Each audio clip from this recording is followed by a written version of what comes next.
With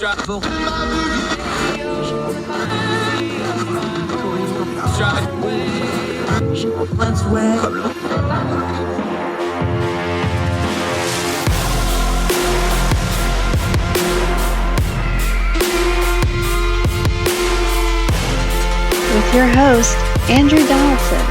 This is Heard Tell.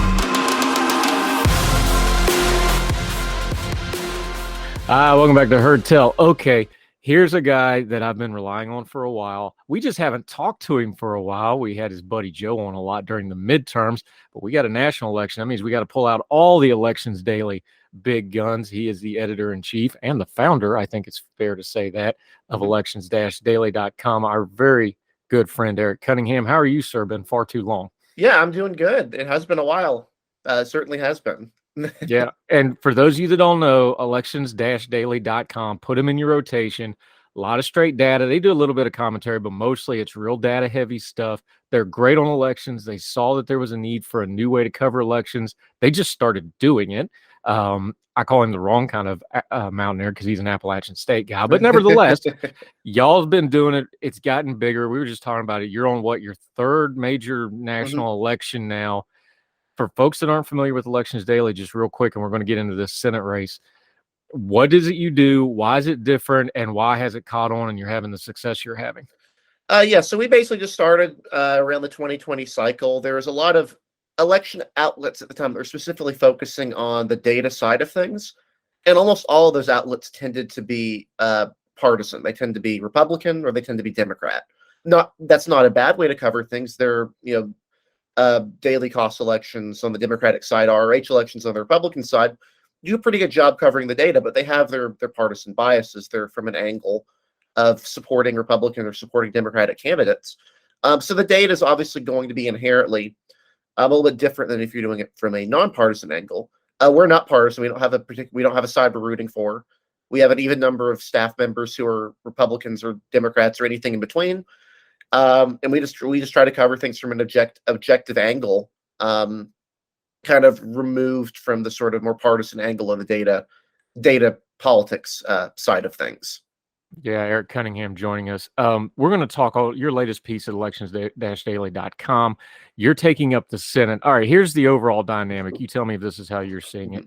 We know the House is a real hot mess of craziness right now. The GOP is trying to figure out how they're going to do stuff. There's probably not going to be a lot of legislative going on. We know the McCarthy saga has kind of handicapped what he can and can't do. We'll put that to the side for a second. The Senate has been a little quieter other than maybe the Kristen Sinema thing and that sort of stuff. But that's by design. Your friend of mine, Cocaine Mitch McConnell, he looks at these maps like you do. The Senate is very, very favorable to Republicans on paper in 2024, and that's why I think you're going to see them try to separate from what's going on in the House a little bit. I think he's not going to blatantly run against the House GOP, but he is very much going to be like, hey, look at us, and try to contrast. That's the dynamic. The Republicans are like, we've got a real good chance of getting the Senate back in 2024. Yeah, the Senate is a really interesting situation. We thought last cycle would be a pretty good one for Republicans. Democrats did manage to gain a seat, and that was totally possible. The map was pretty thin for Democrats, but it was possible that they could, hold their major states and flip a state, which they ended up doing. We didn't think that was most likely scenario, but it was one that's certainly possible. This time around, it's a lot different. The states that are up this time are the same ones that were up in 2018 and in 2012. These states are, to put it simply for Democrats, very, very bad. There's way too many Democratic states that are up, and there's virtually no competitive Republican states that are up. What do I mean by competitive Republican states? You would think the swing states like, Georgia, North Carolina, those sorts of states, the Democrats could theoretically compete in, would be up. No. The only two states that we actually have on the board that Republicans have are Texas and Florida. Those are the two absolute best case states for Democrats to pick up this time. Neither of them are likely. Democrats have not won statewide in Texas in, I think, 30 years now. And Republicans, obviously, in Florida, just won pretty much all their statewide races by 15 to 20 point margins. So we have these likely Republican. We think those are almost certainly going to go to the Republican side. But those are the best case states for Democrats. Like the rest of the map here is just like states like Indiana, Mississippi, North Dakota, states they had in 2018 and lost then, but very few they could actually take up. So what are the other states? They're all states that are basically Democratic states, and many of them are competitive. They're states that voted either for Donald Trump in 2016 or 2020, or they're states that have just been perpetually competitive. So Democrats have 3 states they're defending that voted for Trump by double-digit margins or near double-digit margins. Ohio, which voted for Trump by about 8 points. Montana, which voted for Trump by 16. And West Virginia, which voted for Trump upwards of 40 percentage points. They can only afford to lose one state because they have a 51-50 majority. If Republicans win the White House, that means 50-50 would be a majority. So they couldn't even lose a single state in that scenario. But even if they still win the presidency, Republicans only need to flip 2 states, and there are 2 states that Trump won by double digits. Those should be really good targets for Republicans. This is without even getting into, your Arizonas of the world, Wisconsins, Michigans, Pennsylvanias, those sorts of states, Nevada. Like, this is a brutal map for Democrats. Just absolutely brutal. Yeah. Let's start with this, though. We got to go over the last election before we can go to the next one. The candidate quality was the story of the midterm election. There's just no denying it. You can spin it however you want to. People will tolerate a lot politically. They're just not going to tolerate crazy. Yes. That's the lesson here. I think, to talk about that dynamic between Mitch McConnell and Kevin McCarthy and what the GOP is fighting internally about right now, Mitch knows that lesson well. He doesn't want crazy on his Senate ballots. You're already seeing that fight now as people start declaring, people start running. That's kind of the inside baseball for the GOP is, yeah, we got a shot at it, but, the more traditional folks like McConnell are like, please don't send me crazy. Whereas the firebrands are going to feel kind of enabled by the McCarthy thing and go, no, we need more people that are firebrands and hardliners and things like that. That's what to watch for. Who's actually going to be running and who wins these primaries. Is that a fair way to lay this out?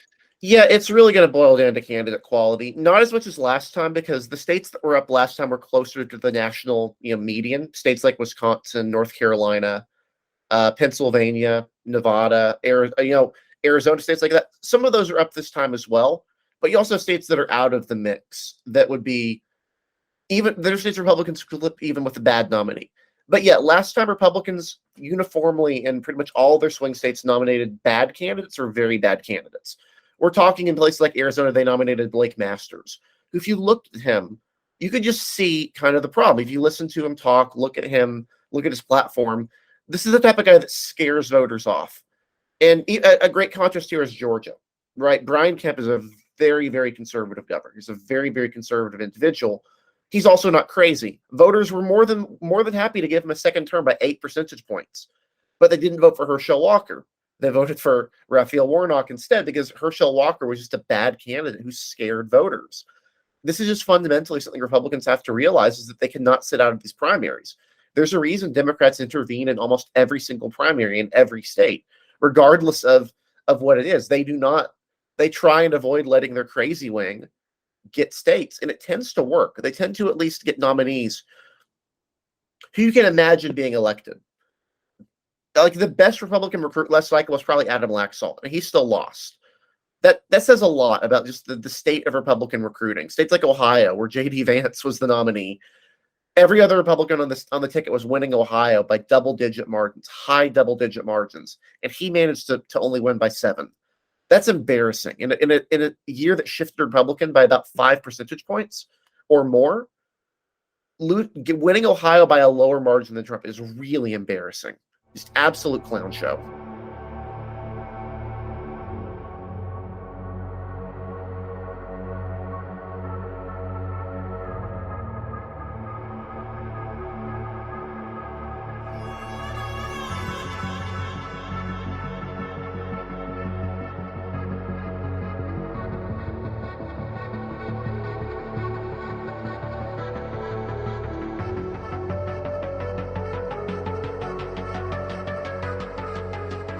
And Eric Cunningham joining us.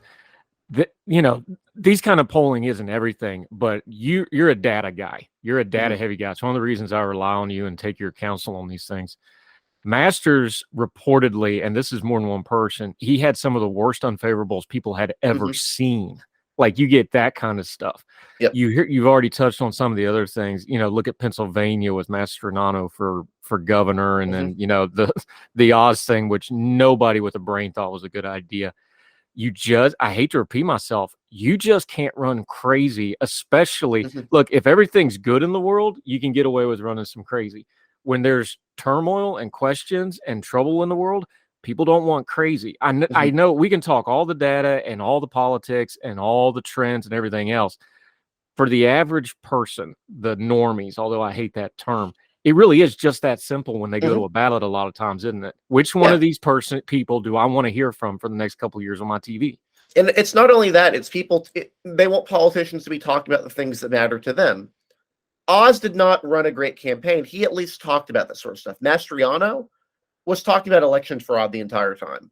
In Arizona, you had Blake Masters, who was just running a bizarre campaign that combines the worst of libertarianism and populism together into a single ticket. He seemed to be running his own campaign strategy, which was just basically posting 1 minute long ads of him yelling at a camera for a minute.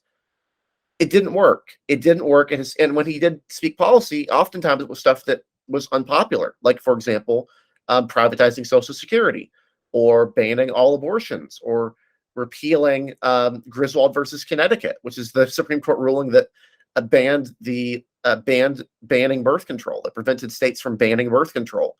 Like, all this stuff is just really concerning to voters who care about pocketbook issues. The economy was bad. Republicans should have done better, and they didn't, because they nominated a bad slew of candidates who talked about things nobody cared about. This time around, look at what politicians are talking about instead of what's actually going on. It could be anything, but a lot of times people right now are talking about things that do not matter. They're talking about drag queens, or they're talking about gas stoves, or they're talking about the green M&M. Like, nobody cares about this stuff. And honestly, it scares people when, on top of that, these people who are talking about things they don't care about do genuinely scare them. That they genuinely feel uncomfortable voting for these people. That's something they're going to have to learn. They're going to have to learn to nominate candidates who people are comfortable voting for. They had a good record of this in gubernatorial races. No reason they can't apply the same standard to Senate races. It just requires them to put in the effort. When they did put in the effort, they did well. Alabama, Katie Britt versus Mo Brooks. The establishment went in heavily for Katie Britt. They heavily supported her campaign. She's a normal person running against Mo Brooks, who's a very, very conservative House Freedom Caucus member, and it worked.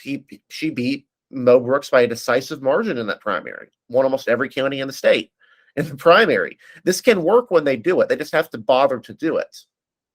Yeah, and that's a great example, because they're looking at that like, she could be a senator there for 40 years with the way that state lines up.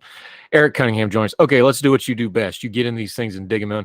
Let's just start with what was the hottest mess of 2022 is probably going to be the hottest mess of 2024. Arizona, the land of Goldwater and McCain. They made this thing purple in a big old hurry, and the Arizona GOP absolutely did it to themselves.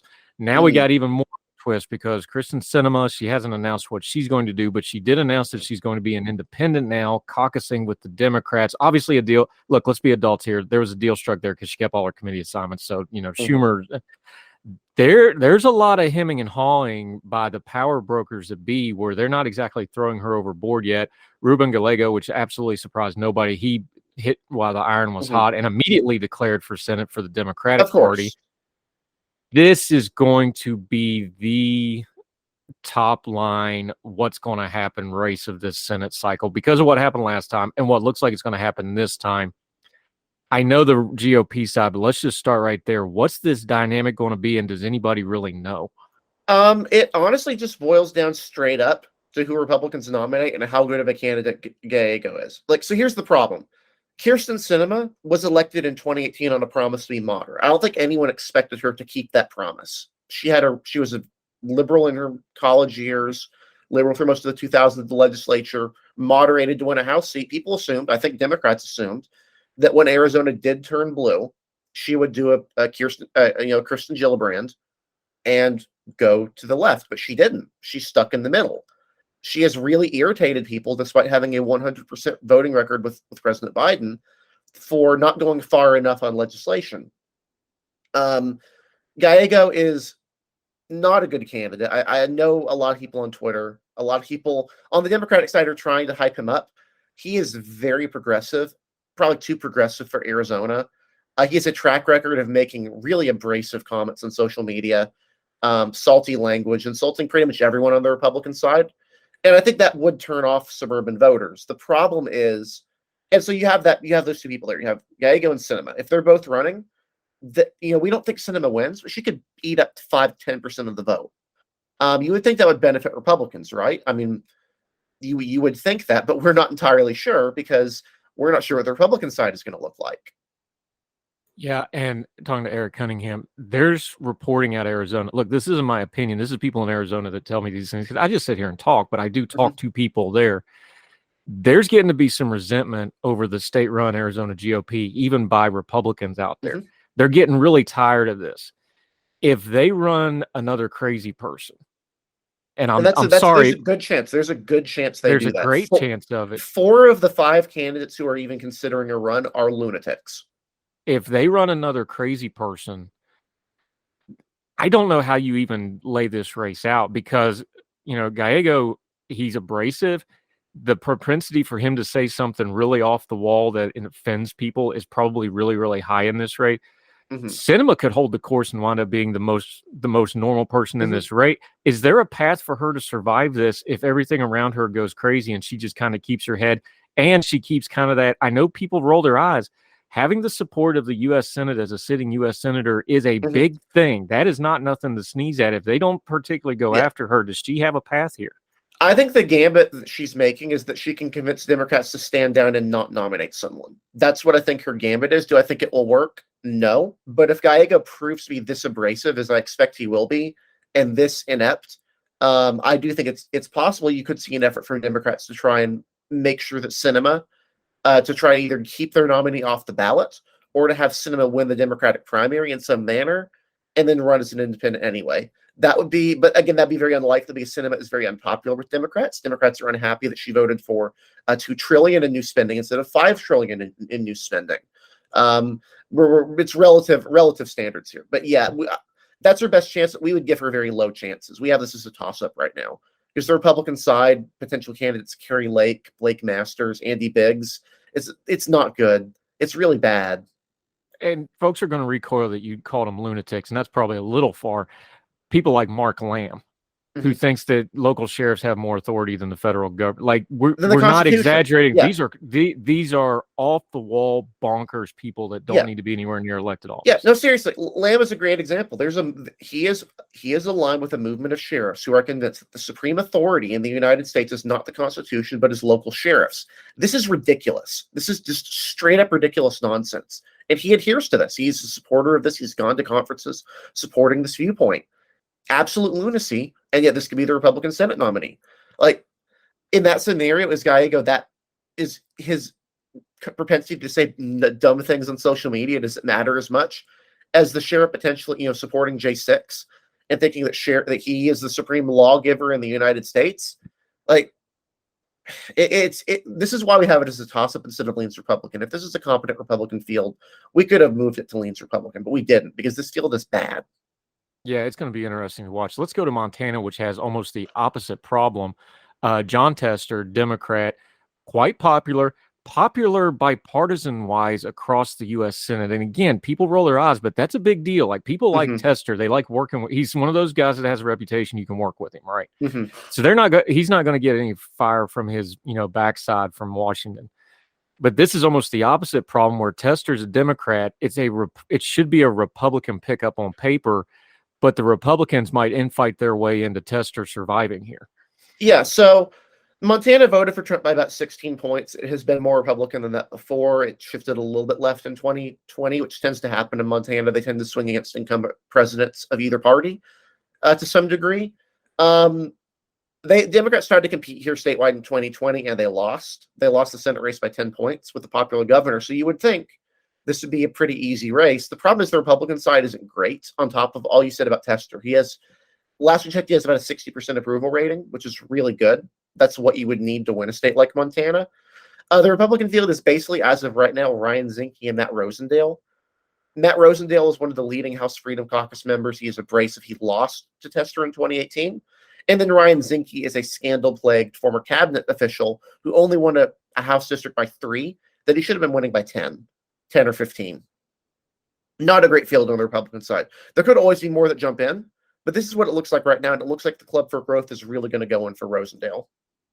Yeah, it's going to be very interesting to watch.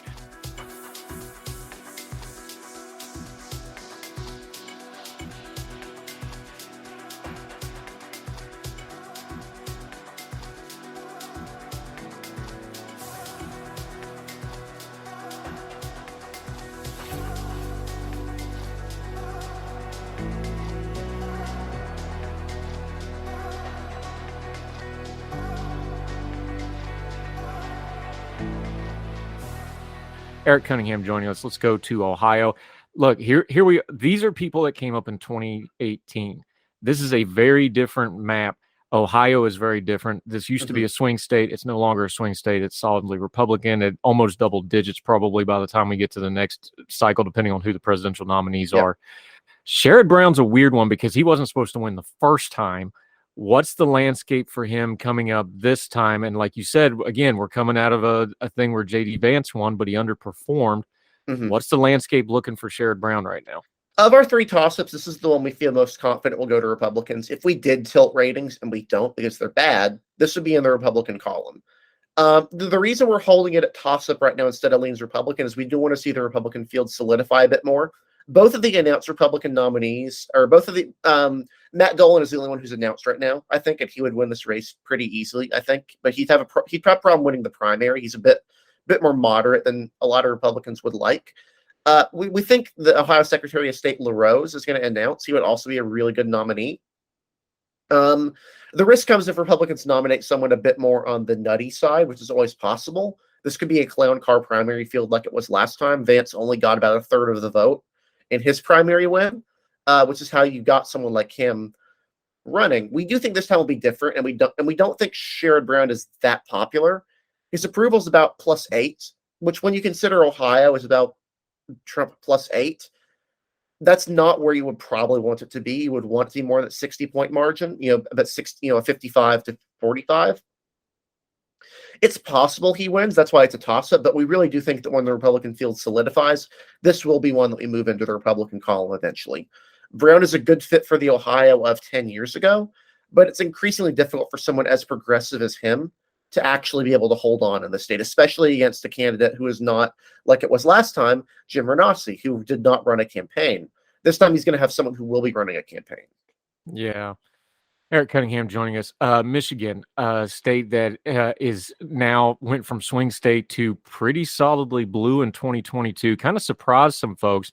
And then Senator Debbie Stabenow surprised folks by standing down. She's going to retire.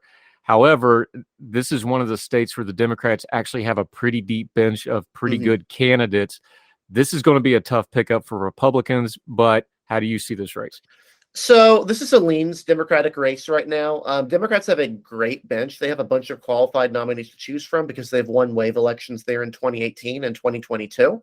They did really, really well in those years because Republicans nominated bad candidates. It's pretty much that simple, especially in 2022.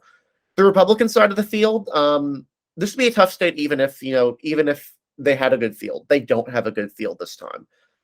John James is about the only genuine rising star they have, and he's already lost a Senate race twice. He lost in 2018 and in 2020. Running for a third time in 3 Senate cycles would just seem like not a great idea. I think you would want to wait a little bit longer to do that, which leaves Republicans as basically a field of nobodies or D-list former House members.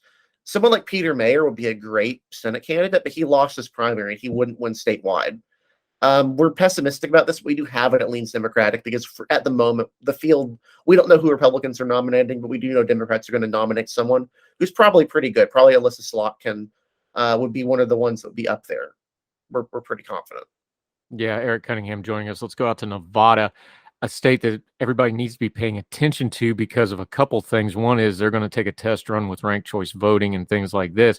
Number 2 is they may be getting bumped up on the primary calendar as well. Cortez Masto survived out here, but this is Nevada's starting to trend towards kind of like Arizona, where the state GOP should be doing better than they are, but they're in a bit of a shambles right now. That could be more of the story than the actual candidates when it comes. Look, it's Vegas and Reno and everything else when it comes to Nevada. And the state GOP is just not doing well in Nevada right now, even though they probably on paper should be doing much better. That's kind of the story out there right now, isn't it? Yeah, they won one statewide race last time. They won the race for governor, but they lost everything else. Worth noting the ranked choice voting thing, that only happens if it passes again by ballot initiative this time. The top 5 idea is genuinely terrible, and I hope it does not pass. That being said, we're giving Democrats the benefit of the doubt here. Leans Democratic. The state has trended Republican in the past 4 elections, presidential elections, but Republicans just can't seem to win statewide. They can't really cross the gap. It's kind of like the North Carolina on the Democratic side right now, where it's just Republicans have not been able to cross that gap. They have a couple of interesting potential choices, but we do think Rosen's a pretty decent incumbent, and Republicans are going to really need to prove something here. Laxalt was leading almost every poll before he lost, and so we're going to have to consider that again this time. Yeah, Eric Cunningham joining us. Let's go to Wisconsin. I find Senator Tammy Baldwin to be an absolute enigma because she is absolutely, without any question, one of the absolute best Democrats in the U.S. Senate on camera. Like, it's not even close. She's fantastic on interview shows. She's great on Sunday shows. She's great on any kind of media hits. She's great. They never use her for hardly anything. Now, I don't know if some of that's her own making or whatever, but it's almost like she's the forgotten U.S. Democratic senator, but she's got a great backstory. She gets stuff done. She's well respected by her colleagues, and yet you almost never hear about her. It's kind of a weird situation with her, but she's up for re-election. Mike Gallagher's a well-known name in GOP circles. That would be a very stiff challenge for her. What do you make of Tammy Baldwin? What do you make of this race? Baldwin is the other member of the most dysfunctional group of senators in the United States. She is a very, very, very liberal senator, one of the most liberal. Her colleague, Ron Johnson, is one of the most conservative. They rarely agree on anything, and they can barely accomplish anything together. Baldwin is pretty good. She's won twice before. She won in 2012, slightly worse than Obama, and then she won in 2018 by a wide 11-point margin. Although, again, that was a D+8 year. If Gallagher is the nominee, this is when we probably shift into the toss-up column fairly soon. But Baldwin is not a bad candidate by any means. She knows what she's doing. So there is a good reason to give her the benefit of the doubt here. She's one of the group of Midwestern Democrats that seem to know their states pretty well and are able to work within that flexibility range, I guess you could call it. Yeah, she's one of those where if you set them down in chairs and went over it point by point, she's probably as progressive as some of the squad members on a lot of things, but she has the common sense not to beat you over the head with it, and she knows how to communicate. And it's not just buzzwords. She believes stuff, but she also knows how to communicate. It's kind of like a big deal. Yeah, it's kind of like Sherrod Brown. The Midwest thing, like you call it the Midwest, that's a real thing. Like that attitude, that way of communicating. I know people kind of, sometimes we make fun of it a little bit, or, the all shucks stuff. That's a real thing. And when you're talking about something like the U.S. Senate and a statewide race, and Johnson underperformed, by the way, even though he survived, that's something we should probably mention here as well. That's a real thing. She connects with people, and she's compelling, and she's got the backstory. So even though she's very progressive, it doesn't hit you as something that's abrasive, or that's not the first thing you think of when you think of Senator Tammy Baldwin. That's a big deal. Yeah. Honestly, it's pretty similar to her colleague, in the state across from her, Amy Klobuchar, or Sherrod Brown in Ohio, or Debbie Stabenow in Michigan. They tend to know their states really well and have done a good job skating along about as far as they can go.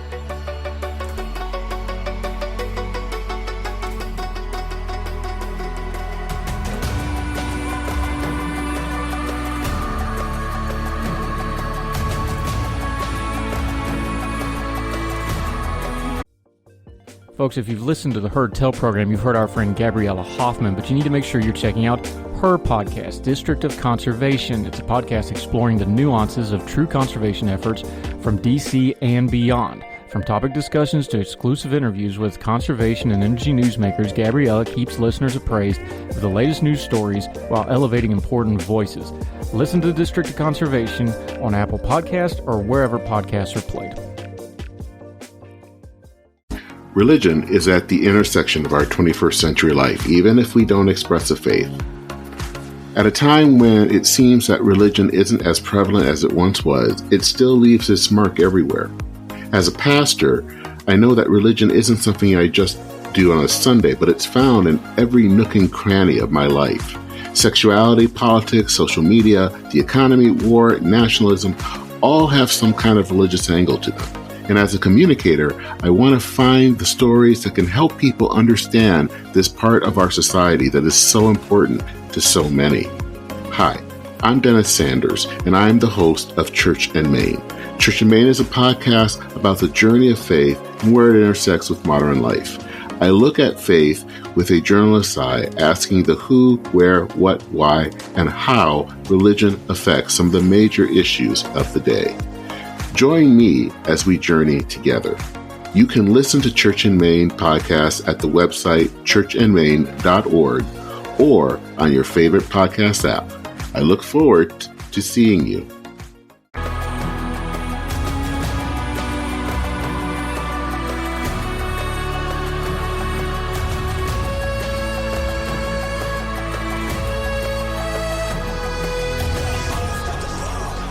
Yeah. All right, let's go over to the Keystone State, Pennsylvania. This was another hot mess in 2022. We already talked about Oz. I don't want to talk about Mastriano anymore, ever. Hopefully he just goes away. Mm-hmm. What is this Senate race going? Is this going to be, I hate to call it a return to normal, but it almost feels like everybody in Pennsylvania just wants to have a normal Senate race here. Mm-hmm. Are they going to get one? They might. Mastriano's talked about running for Senate. I don't think he will. I don't think he could win a primary, given how embarrassing his performance was. But the big issue is that Casey is not as ideologically distinguishable from other Democrats as he used to be, especially on abortion, where he's pretty much just a standard Democrat now. But he does have a popular brand in the state. He has a popular name, and Republicans have a bench in Pennsylvania that's not the best. We have this likely Democratic. We do think that this is one that Casey should win. If Republicans nominate a good nominee, for example, Dave McCormick is making overtures, he'd be a pretty decent candidate. This is one that could be competitive, but we would not have this at the top of the list on the Democratic side. We think that it may be a normal Senate race, but Republicans are going to have to put in a lot of effort to flip the state, especially against Casey, who's again knows what he's doing. He knows the state very, very well. Josh Shapiro won the governorship. He's gotten a couple of really quick, easy wins. He seems to have hit the ground running as a governor. There's another guy. He just knows the state. It seems like. How much is that going to affect this race as well? Because he succeeded so well. That race with Mastriano, you already called it embarrassing. I agree with you. I think the Shapiro factor might be a real thing on this coming race. I mean, it kind of depends. When you see how popular he is, when we talk about these overtures, he is actually like appointing Republicans to key positions in his administration, which is a genuinely a thing I think is good. I think more people should do that on both sides of the aisle. I really applaud that. I think that's a really good peace offering gesture to the other side to give your opponent's side qualified people an opportunity to have a say in your administration. That's the sort of thing that can get you bipartisan respect. And that's something I don't think any Republican in Pennsylvania would ever reciprocate. It's going to be really difficult for Republicans in Pennsylvania to start competing statewide again, outside of the presidential level, until they get their act together and start electing candidates or nominating candidates who fit within the state's median, which is not the middle of nowhere counties, Pennsylvania, for lack of a better term. It's the suburbs. It's people who could be electable in Pittsburgh suburbs and Philadelphia suburbs. Yeah, tone setting is what I was getting at with Shapiro, and I think he's setting it up where it's going to be kind of hard to rail against him if he's popular, and so little jujitsu there. All right, Florida. Rick Scott has been all over the news for all the wrong reasons in Republican circles, because this guy's racking up more L's than Elmo on Little L Day on Sesame Street lately. He's one of the richest people in the Senate. He's frustrated. He's not getting the upward mobility he thought he would, and now he's become something of a punchline amongst his own in-group in the Senate. I don't think he's in danger of not winning re-election. This is a very interesting person to keep an eye on, because he's got a lot of money, he's got a lot of time on his hands, and he's an extremely frustrated individual right at the moment that wants somebody to pay attention to him. that can be a dangerous thing. Yeah. Again, we have Florida at likely Republican. This is a state Republicans should win. Rick Scott should win it. He has won his previous 3 elections by by about a percentage point or less, which is really crazy when you think about it. Scott was the NRSC chair for the last cycle. He was in charge of basically all the recruiting and donations.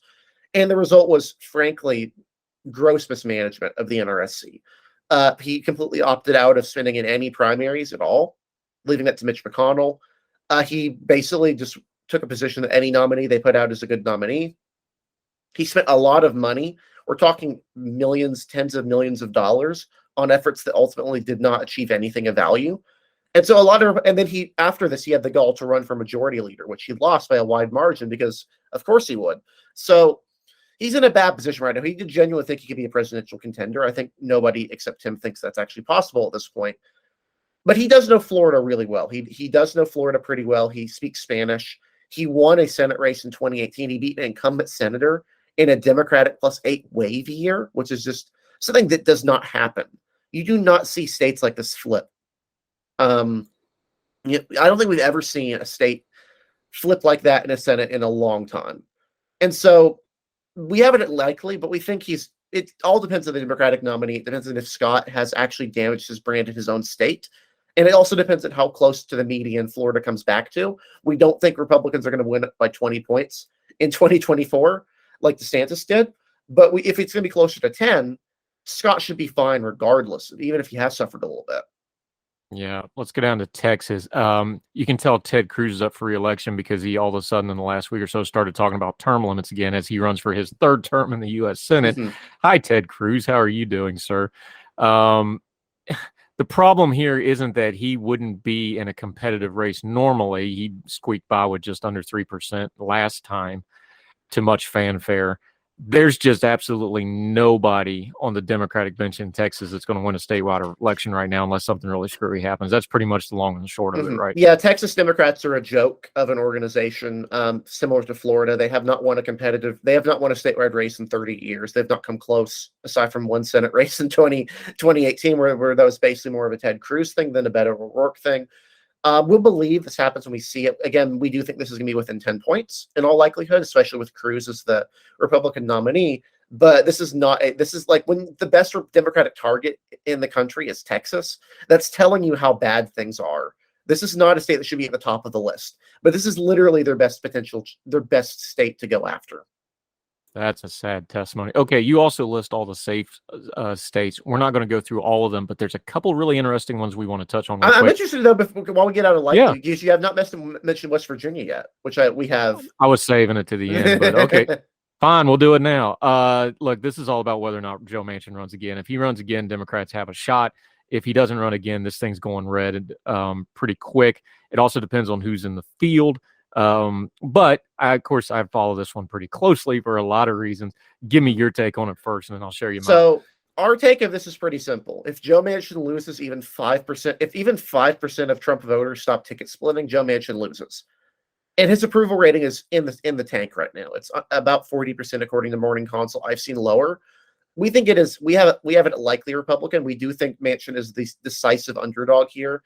His approvals could recover. He's got 2 years to, a year and a half to actually get his approvals back to where they were. But this is a guy who only won by 3 last time. He's going to need to significantly revamp his image from where it was. Is it possible? Sure. He's no longer the only vote in the middle. He's one of 2 now. He can still afford to flake off now because they have 51 senators, but it's going to be a struggle. This is one of those states that we think if he does not run, or if the Republican nominee is Jim Justice, which it looks like it very well could be, he's really making overtures of a Senate run. This is one they could really get out of control for Democrats. This is why we said we start out with Republicans flipping 1 seat. They only need to flip 1 seat to get to 50. If they flip 2, that's 51. We already think they're going to get to 50. Unless Democrats can win Texas or Florida, we really think this is there's a very good chance Republicans even get a bare minimum of 51. Yeah, so here's the story on this, and I'm not going to do the prediction game. I'm just going to lay you out a couple of the things that are going on in West Virginia for folks that don't pay attention to it other than when Joe Manchin pops up on a Sunday show, okay? Mm-hmm. There is no statewide, with all due respect to my Democratic friends who I have on this program and trying to get them on now, there is no statewide Democratic Party in West Mhm. Virginia right now. They didn't even field 20-some seats for the House of Delegates. It's Like extinct. it's non-existent. There's 2 new people in charge of the party, and I think they're the right people. But it's going to take this is going to take a couple cycles for them just to get competitive again at all. I'm talking just fielding Mhm. candidates, not even winning. He is the Democratic Party. And don't kid yourself. Again, this is not my opinion. This is a source. If he wants $100 million from the national fundraisers, he's going to get it if he decides to run. He'll be 76 when he swears in for this term if he decides to run again. So he's getting up there. He doesn't really like the Senate. A lot of this is going to depend on who the Republicans put up. Justice, I can't imagine why Justice wants this job because he's a part-time governor. He coaches his high school basketball. They had to pass bills in the legislature to make him come to Charleston, to the Capitol. And COVID actually saved his administration because he rose to the occasion on COVID. I will give him that. But he doesn't want to govern full time. You can't be a part-time senator. I don't know why he'd want this job, but he's got a lot of really powerful people in his ear about it. So we'll see what happens there. Mooney's already declared to run because he's got ethics investigations problems coming down the pike, and he wanted to get a hold of that one.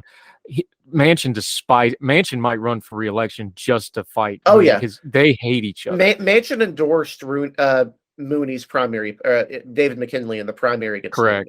Mooney. That's like he tried to intervene in a Republican primary. That's how much he does not like Mooney. Yeah, he despises Mooney, so that's a dynamic to keep on.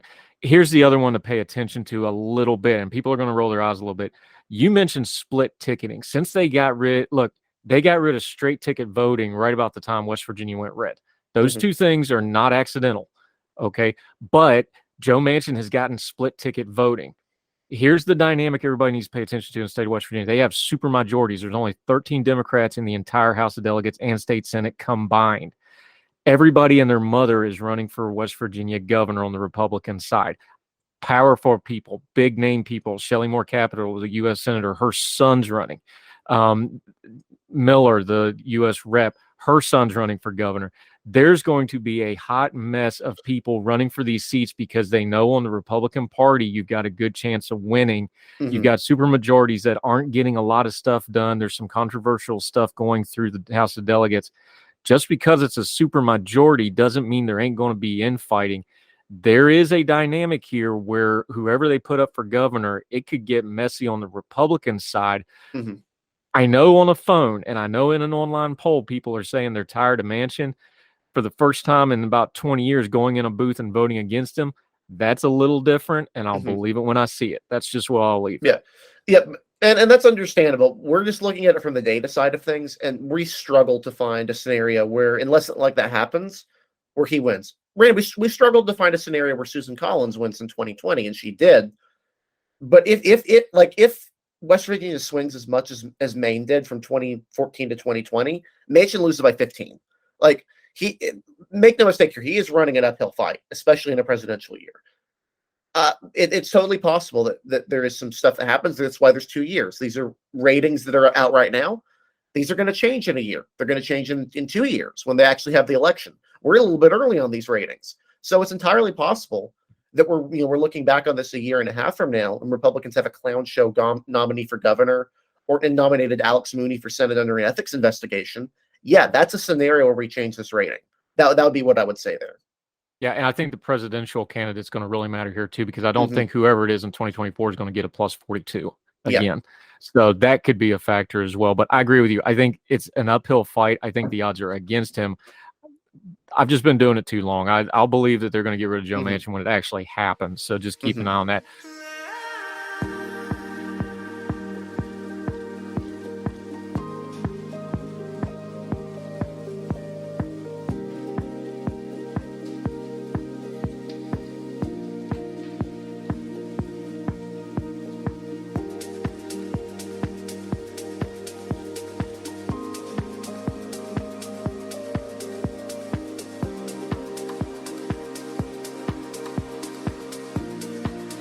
Two ones I want to touch on real quick.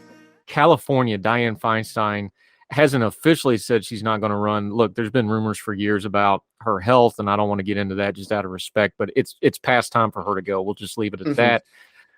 A lot of big names that are in a lot of media, especially social media, news media, running for this thing. Where do you put this race? We have it at safe Democratic, but So here's the thing with California. California has a jungle primary and open primary system. It's a bad system where the top two candidates, regardless of what party they are in, are on the general election ballot.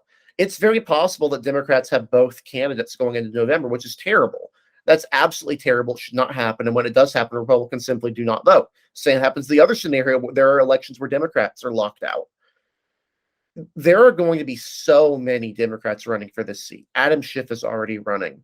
Barbara Lee is considering running. Katie Porter's already running. Like, everyone in California is going to want the seat, and it's going to turn into yet another fight between the Bay Area Democratic establishment and SoCal.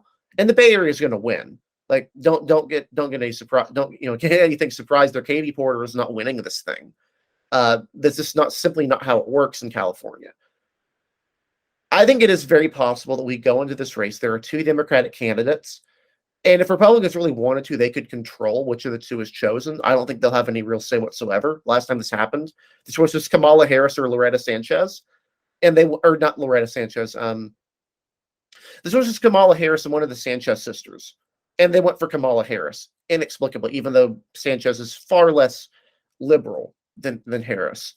So basically, this is going to come down to whichever the Democratic Party establishment in California wants, and they're probably going to be the nominee. One name to really look out for is London Breed, the mayor of San Francisco. If she's interested in the Senate seat, you're going to see all of the Pelosi team fall behind her, most of the Bay Area, and it's going to be really difficult for another Democrat to challenge that. Yeah, and rumor is all that bad press Katie Porter's been getting might have been coming out of San Francisco, and we'll leave it at that for right now. Yeah. Wink, wink, nudge, Yeah, nudge. California That's all internal. California has two Democratic parties that war with each other. The ones in Los Angeles area and the one in the Bay Area in NorCal. Yeah, and the Bay Area got a lot of the money right now, and SoCal is not happy about it. We'll have to talk about that another day. One more on the Republican side. I think low-key, this might be one of the uglier primaries, and not a lot of people are going to pay attention to it, but you paid attention to it because you pay attention to this stuff. Indiana is going to be an interesting little proxy war. It's already kind of getting ugly if you're really paying attention to it. This thing is going to blow up. There's no way this one doesn't get ugly, right? Yeah, so Indiana's an open seat. Incumbent Senator Mike Braun is going to run for governor. Which leaves the seat open. This is a safe Republican state. Democrats are not going to win here. They do not compete statewide in Indiana and cannot compete statewide in Indiana at this point. The real question is who Republicans nominate. Jim Banks is already running for Senate. He is a no-name House member from Fort Wayne. I'm pretty sure northeastern corner of Indiana. He has tried to make himself the king of the populists, and that kind of floundered after 2022, where the populist candidates all kind of dissolved into ash, as it were, and lost their elections. He is now running as a strong, harsh conservative. He's really emphasized the word conservative in his campaign thing. The populists of the world, the Marco Rubios, are all falling behind him. People who want to shift the Republican Party to the left on economics, really falling behind him, along with a bunch of other Midwestern Republicans. The big one to watch here is Mitch Daniels. He is the former governor of Indiana, very, very popular, one of the most successful governors in state history, current president of Purdue University, where he's had an entire tenure, has froze tuition, run a really successful college there. This is the sort of guy you want in the Senate. He's a bit up there in age, but if you're looking at someone who you think could be an effective senator, Mitch Daniels would be one of them. And he's not a squish. He is genuinely very conservative. He was known as Mitch the Knife back in the day because he was just he cut spending and cut all this. I mean, he was just a very, very good governor. The Club for Growth is aggressively going to spend against him, and they're going to spend on Banks. You may wonder, why they spend for the less conservative guy in the race? Well, it's because the president of the Club for Growth was the nominee for governor in 2000 in Indiana. He lost by 15 percentage points. That's embarrassing. He ran for governor again in 2004 and had to drop out after George Bush endorsed Mitch Daniels. He is still mad about this. That is why they're spending against Mitch Daniels, is because he is personally angry that Mitch Daniels got the Bush endorsement in 2004 over him. Yeah, but let's be fair here. Mitch Daniels, whatever you think of him, he has the personality of a beige hallway in a nondescript government building, and he's 74. Yes. And he's been out of the game for a while. I mean, you got to think Banks is probably the odds-on favorite here, but I think the flame war here could have some repercussions. Yeah, the only polls that have been out have shown Daniels up big, but this is without spending, and this is also without people knowing who Banks is. Again, he is a pretty obscure congressman from from an out of Indianapolis area of Indiana. He's not well known in the state, and he's not well known nationally. So he's going to need to define himself, and that's, I think, why you're seeing him use the word conservative over and over and over again. I think he used the word conservative like 20 times in his campaign video, because he wants to emphasize he's a conservative now, not a populist. I would say it probably would lean towards him in the end, but we really don't know. We don't know if Daniels is going to run. We don't know how aggressive he's going to be, and we don't know how vicious the political machine in Indiana will be against Jim Banks. We really don't know. Let me give you the comp here. Ted Budd. Because Ted Budd ran a campaign where it was just conservative everything, a Trump endorsement that came out of the blue sky, and a tidal wave of Club for Growth. That's the only campaigning that guy did. That's different, though, because in North Carolina, that's what he's thinking. That's what they're thinking. The problem is that nobody in Indiana thinks Mitch Daniels is a rhino. Nobody in Indiana thinks Mitch Daniels is a conservative. There are a lot of Republicans in North Carolina who never liked Pat McCrory to begin with, because he was the mayor of Charlotte and he was a moderate, and he ran for governor. He ran it as moderate. He was slow to do a lot of things the legislator wanted to do. There were reasons Republicans did not like Pat McCrory, because he was perceived for years by conservatives in North Carolina as insufficiently conservative. That is why that spending worked. If you try and replicate that model against Mitch Daniels just because he's old and try to say Mitch Daniels is a rhino, like, good luck with that. Everyone in Indiana knows who Mitch Daniels is. And I don't think any of them. You ask a Democrat in Indiana to think Mitch Daniels is a rhino. Like, you ask someone who lived under his administration. It's going to be a challenge. The age thing is probably what will work better. Age and residency. That's always how it works in Indiana. Residency in particular. If they really want to go after him residency. Will they be smart enough to? I don't know. They seem really they seem to be really in on we can just McCrory the guy. But that's trying to transfer a dynamic from a state to another state when the people involved are just not the same thing. Right, but the people that are involved are the same people that are involved in that. They've got a success, and now he's putting it with his personal vendetta. Right. And that's the dynamic. They're trying to transfer the model to a state where they're trying to transfer the model to cast anyone as a rhino rather than Pat McCrory, who believably is not as conservative as a lot of people would like. That's the challenge. Can that work? Sure, but again, this is a personal vendetta being led by David McIntosh. We'll see. I think it's going to be an interesting one to watch regardless, because it's going to be very bloody.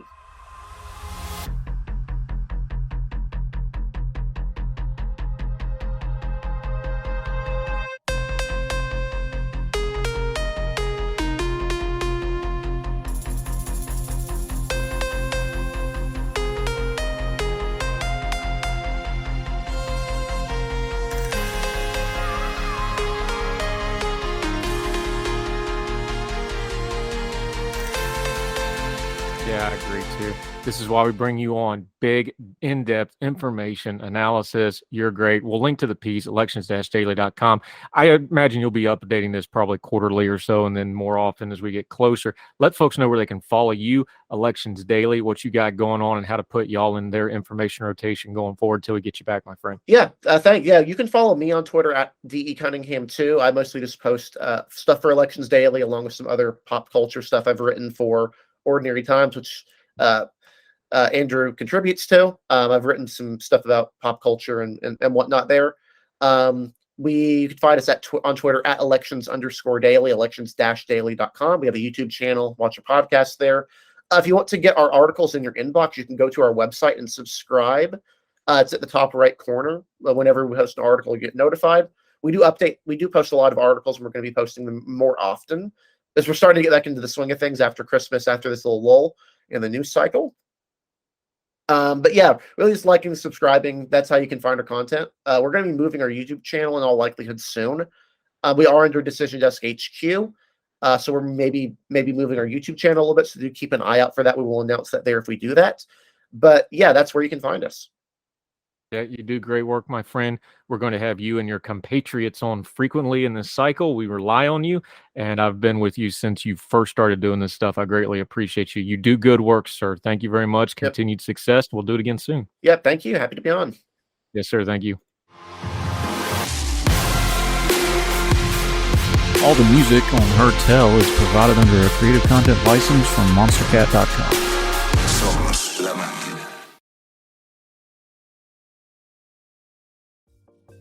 Folks, if you've listened to the Heard Tell program, you've heard our friend Gabriella Hoffman, but you need to make sure you're checking out her podcast, District of Conservation. It's a podcast exploring the nuances of true conservation efforts from DC and beyond. From topic discussions to exclusive interviews with conservation and energy newsmakers, Gabriella keeps listeners appraised of the latest news stories while elevating important voices.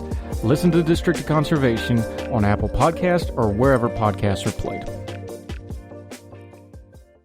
Religion is at the intersection of our 21st century life, even if we don't express a faith.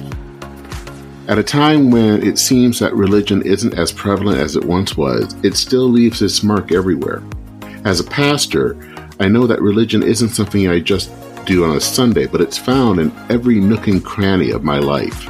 Sexuality, politics, social media, the economy, war, nationalism, all have some kind of religious angle to them. And as a communicator, I want to find the stories that can help people understand this part of our society that is so important to so many. Hi, I'm Dennis Sanders, and I'm the host of Church and Main. Church and Main is a podcast about the journey of faith and where it intersects with modern life. I look at faith with a journalist's eye, asking the who, where, what, why, and how religion affects some of the major issues of the day. Join me as we journey together. You can listen to Church and Main podcast at the website churchandmain.org or on your favorite podcast app. I look forward to seeing you.